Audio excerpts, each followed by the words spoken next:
Slogan আর বিক্ষোভে উত্তাল পাবনা জেলা প্রশাসকের কার্যালয় চত্বর। 13 ফেব্রুয়ারি বিকাল থেকেই পাবনা 3 ও 4 আসনের কয়েক হাজার বিএনপি সমর্থক জেলা প্রশাসকের কার্যালয় ঘেরাও করে বিক্ষোভ করেছেন। তাদের দাবি 12 ফেব্রুয়ারি নির্বাচনে কেন্দ্রভিত্তিক ফলাফলে ব্যাপক কারচুপি করা হয়েছে। বিশেষ করে সামান্য ব্যবধানে হেরে যাওয়া বিএনপি প্রার্থীরা এই 2 আসনে ভোট পুনর্গণনার দাবিতে অনড়। চুপচাপ আমাদের সাইডে বসা রাখছে। ভোটের যে ব্যালট, সেই ব্যালটের পাশে আমাদের যেতে দেয় নাই এবং তারা নিজেরাই বাছাই করেছে, নিজেরাই প্যাকেট করেছে এবং নিজেরাই গণনা করেছে। ওদের আমাদের জাতি দেয় নাই, শুধু সাইডে আমাদের বসা রাখছে। ভোট গণনার পরে আমরা স্বাক্ষর দেবো বুঝ নেওয়ার পরে, কিন্তু আমাদের বুঝে দেয় নাই। একটা ভোটও আমাদের, একটা বান্ডিলও বুঝে দেয় নাই। জোরপূর্ব নিয়ে গেছে আবুল হোসেন সরকারকে নিয়ে আসার পরে আবুল হোসেন সরকারকেও মানে নাই। জোরপূর্ব ভোট বস্তা করে ভরে নিয়ে চলে গেছে। ভোট গ্রহণের সময় যে পোলিং এজেন্ট জামাত ইসলামের ছিল, সেই পোলিং এজেন্ট আমি নিজে দেখেছি, সেই পোলিং এজেন্ট ব্যতীত অন্য বাইরের থেকে মহিলা যে কেন্দ্র, শুধু মহিলা কেন্দ্রে যত মহিলা পোলিং এজেন্ট ছিল, ভোট গণনার সময় তারা ওই পোলিং এজেন্টের মধ্যে থেকে ভোট গণনায় পোলিং এজেন্ট না দিয়ে আলাদা পুরুষ পোলিং এজেন্ট দিয়ে ভোট গণনা করিয়েছে। এই সুযোগ সুবিধা সেই প্রিজাইডিং অফিসার দিয়েছে এবং একাধিক জায়গায় বিভিন্ন ব্যালটে সিল মারা, সেগুলোর ভিডিও আমাদের কাছে আছে।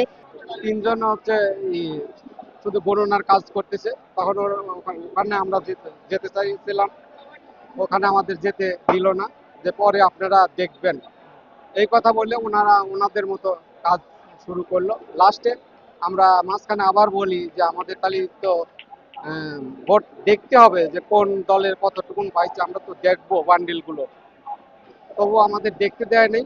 যখন ভোট শেষ হয় তখন দাঁড়িপাল্লার 1500 বান্ডিল করছে।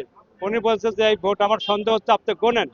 তখন প্রথম গুলিছে, ধানের শীষে ভোট বাড়াইছে অন্যদিকে 200। পরে বলছে যে আমার আরো সন্দেহ আছে, আরো ভোট গোনেন। তখন আবার গুনছে, তখন ঘোড়ার ভোট দাঁড়িপাল্লার মধ্যে দিছে 100-300 ভোট। 32 ইঞ্চি জেভিকো টিভি এখন মাত্র 15,000 টাকায়, সাথে পাচ্ছেন 3 বছরের প্যানেল ওয়ারেন্টি। পাবনা 3 আসনে জামাত প্রার্থীর কাছে মাত্র 3269 ভোটে পরাজিত হন কেন্দ্রীয় কৃষক দল সভাপতি হাসান জাফির তুহিন। তার অভিযোগ, বাতিল ভোটের সংখ্যা অস্বাভাবিক বেশি এবং অনেক কেন্দ্রে পোলিং এজেন্টদের স্বাক্ষর ছাড়াই ফলাফল ঘোষণা করা হয়েছে। আমি দিনব্যাপী বেশ কয়েকটি প্রায় 25-26টি আমরা কেন্দ্রে গিয়েছি। এখানে আমাদের যে সমস্যাগুলো আমি দেখতে পেয়েছি, আমি এগুলা সেখানকার প্রিজাইডিং অফিসার এবং সহকারী প্রিজাইডিং অফিসারকে আমি জানিয়েছি, কিন্তু তারা সেটা গুরুত্ব দেয়নি। আর আমাদের বেশ 3-4টি আসনে আমাদের পোলিং এজেন্ট যে গণনায় ছিল তাদের সই ছাড়াই সেগুলো নিয়ে যায় এবং সেটা প্রতিবাদ করতে গেলে সেখানকার যে প্রশাসন ছিল তাদেরকে বেশ মারধর করে। আমাদের একজন চাঁদমোড়ে চিকিৎসাধীন ছিলেন। আর হচ্ছে আমাদের এখানে ভোট গণনায় আমাদের যে লিখিত হিসাব এবং সরকারি গণনা হিসাব এখানেও বেশ গরমিল হয়েছে। একটা আসনে 4500, একটা আসনে 6000 ভোট বাতিল করা হয়েছে। এটা একদমই সন্দিহান যে এত ভোট বাতিল হবার কোনো সুযোগ আছে বলে আমি মনে করি না। একই চিত্র পাবনা 4 আসনেও। সেখানে বিএনপি প্রার্থী হাবিবুর রহমান হাবিব 3801 ভোটে পরাজিত হয়েছেন। স্থানীয় নেতাকর্মীদের অভিযোগ, প্রিজাইডিং অফিসাররা একতরফাভাবে জামায়াত প্রার্থীর পক্ষে কাজ করেছেন।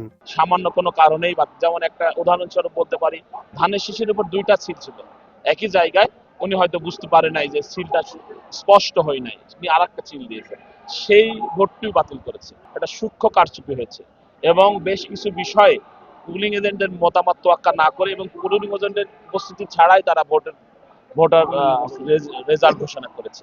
আর ওরা দাঁড়িপাল্লার 85টা বাতিল করেছে। এইভাবে করে ওরা তড়িঘড়ি করে কোন লোকে না ঢুকতে দিই, বুঝলেন, ওই 4টা 4:30টার সময় হচ্ছে তড়িঘড়ি করে তুলিলি দৌড় মারছে। আর এক সেন্টারে আপনাদের সই টই কিচ্ছু নেই, সই টই ওরাই সই টই নিয়ে চলে আসছে। একটা কাগজ, সাদা কাগজের পর খালি লেখা, কোনো সাইনমেন্ট নাই।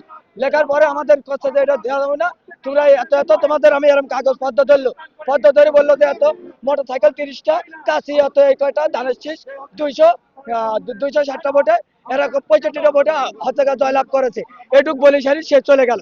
পরিস্থিতি সামাল দিতে নবনির্বাচিত সংসদ সদস্য শামসুর রহমান শিমুল বিশ্বাস সহ প্রার্থীরা জেলা প্রশাসকের সাথে দীর্ঘ বৈঠক করেন।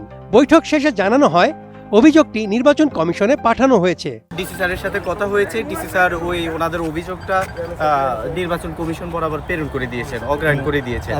পরবর্তী ডিসিশন নির্বাচন কমিশন নিবে। মানে ফলাফল প্রার্থীরা থাকবে এরকম কোনো বিষয়, ফলাফল স্থগিত থাকার কোনো কথা হয় না, অগ্রাহ্য করে দিয়েছেন। প্রার্থীরা কনভিন্স হয়েছেন, ওনারা চলে গিয়েছেন। এতক্ষণ যে ওনাদের যে কর্মীরা ছিল ওনারা চলে গিয়েছেন। প্রায় 4 ঘন্টা অবস্থান শেষে জেলা রিটার্নিং কর্মকর্তা অভিযোগপত্র গ্রহণ করলে আন্দোলন স্থগিত করা হয়।